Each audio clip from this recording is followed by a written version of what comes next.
See, this is the thing, right? Because we're born in the West, in Britain. Yeah. Religion gets attacked all the time. You have Richard Dawkins. You've heard of Richard Dawkins, yeah? Yeah. Yeah, I call him Richard Dawkins, yeah? He's a bit of a crazy guy trying to, like, attack religions and blame everything on religions and stuff, and there's no proof for God. Yeah. Let me address two things here. First and foremost, we are brought up thinking that everything that we must verify has to be touch and feel. Yeah. But let me tell you something.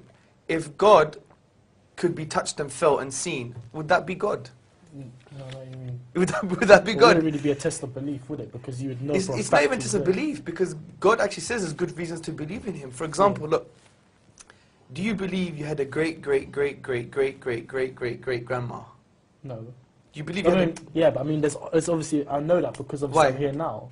Exactly. Yeah, but that's exactly the point. Have you ever seen your great, great, great, great, great, great, great, great grandma? You don't have access to her DNA. I know a scientifically, grave. I would have to have one to be here. Well, I don't know. See, that's the point. Using the terminology here. Scientifically, you have no clue. You have no clue. Scientifically, you're just dumb on this position. Or we're dumb on this position, because what does science say? Science say we can only verify the physical world and things that we can touch and feel. This is the non-verifiable thing. Yeah. The only way you know you got a great, great, great, great, great, great, great, great, great grandma is because you're here. You've made a logical, rational decision. Not based on the physical world, based on necessity. If it's necessary your great, great, great, great, great grandmother existed in order for you to be here. You can't see her, but if someone says she never existed, you say, get lost, man, you're crazy. Do you see my point? Yeah. So the point is, we don't need physical evidence all the time to come to conclusions. Exactly the same thing with God. As you said, cause and effect, creator and created. Let's put it this way. Everything in the universe, dude, that begins to exist, okay, if I just popped like this, here I am, I just popped into existence, has a cause. You know it must have came from somewhere. Everything that begins, that starts to exist, always has a cause. Number two, the universe, without a shadow of a doubt now, began to exist. Based on philosophy, mathematics, Big Bang. You know about the Big Bang, yeah? Yeah, well, yeah. It's not that thing after too many curries, right? Yeah, the Big Bang, okay? So from all this, we know the universe began to exist. So what logically follows? Therefore, the universe has a cause. So we just say, right, without a doubt, we know the universe has a cause. What is the nature of this cause? Well, if you create the universe, it can't be part of the universe. Because if it's part of the universe, then that would mean the universe existed and didn't exist at the same time. Madness. Does that make sense? No. That's just crazy. Madness. Can Abu Bakr exist and not exist at the same time? Don't make no Although sense. we may want him not to exist. Because he talks a lot, yeah. Yeah, I'm only kidding. So there's that. It must be one.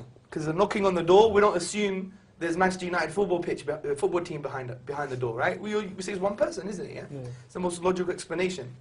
We know he must be all-powerful. He didn't create a grain of sand, he created the whole universe, right? Yeah. And we know it must be uncreated. Because some people say, well, who created God? It must be uncreated. Why? Don't know why. But let me give you an example. Say I want to shoot you, yeah? Yeah. Good style like this, yeah? Yeah? Hackney style. But before I could shoot, I have to ask Abu Bakr for permission. Abu Bakr, can I shoot the geezer? He says, wait, I need to ask someone behind me to shoot. And that guy has to ask permission too. If that goes on forever, could I shoot you? No. Impossible. Exactly the same thing with the universe. The question of saying who created God is equivalent of saying there is no creation. Because you need a final point. Because if it went on forever, we would never have creation in the first place. So look what we've just done, just very simply. We've said there's a cause for the universe. It must be one, powerful, and uncreated. This is exactly what the Quran says. قُلْ هُوَ اللَّهُ أَحَدٌ اللَّهُ الصَّمَدُ لَمْ يَلِدْ وَلَمْ يُولَدْ وَلَمْ يَكُنْ لَهُ كُفُوًا أَحَدٌ. Say God is one, unique, eternal, self-sufficient. He begets not, nor was he begotten. He's uncreated. And there is nothing like him. He's immaterial. He's outside of the universe. Yeah. So just using our aql in Islam is our intellect. Reflection, as the Quran always tells us to reflect. It uses the word يَتَفَكَّرُونَ, for those who reflect. Because the Quran is for reflecting human beings. So when we come to the conclusion that there must be a God. For me, I think that's irrefutable evidence there. Yeah. We could even go slowly through it again. Because they were very basic concepts, weren't they? Yeah. So there's evidence for it. Yeah, there's evidence for it. And then what I would say now is God an absentee landlord? He just give you the keys and will go away. No, how could we apply something to God that we never apply to ourselves? I've got a BlackBerry, right? What came with my BlackBerry? A manual came with my BlackBerry. No. Human beings made this, No. and they made the manual. No. So we make manual for things. We're saying God wouldn't give us guidance. We're actually being saying lesser for the being that created the whole universe. No. We must be chiefs if we think that, man. We must be crazy. So the point is, it only makes sense that he gave us revelation. Now the question is, what is the revelation? That's a profound point we need to be talking about. Sorry to cut you there, because we've got a few callers, inshallah ta'ala. Assalamu alaikum wa rahmatullah. Wa alaikum salam. My name is Ikra and I'm calling from London. MashaAllah. MashaAllah, Hamza, you are an inspiration for us all, and I have a question for Brother Gregory. Your general views on the way things are very Islamic, which is really impressive, as you believe in one God and your views on the hijab, etc. And I'm just intrigued to ask you, what is holding you back from being a Muslim? And do you see yourself as being one? I'm not ignorant to the idea. I mean, I'm slowly learning. I'm not going to lie, I don't know a lot about the religion. I wouldn't say 100% I feel that I'm going to convert, but even though, like, for example, he's given me very good evidence to suggest there's a God. But sometimes you have to believe something 100%. Just to be sure, man. Me, I'm quite doubtful about anything. I'm so indecisive about everything. I go in the shop, I don't know what to buy.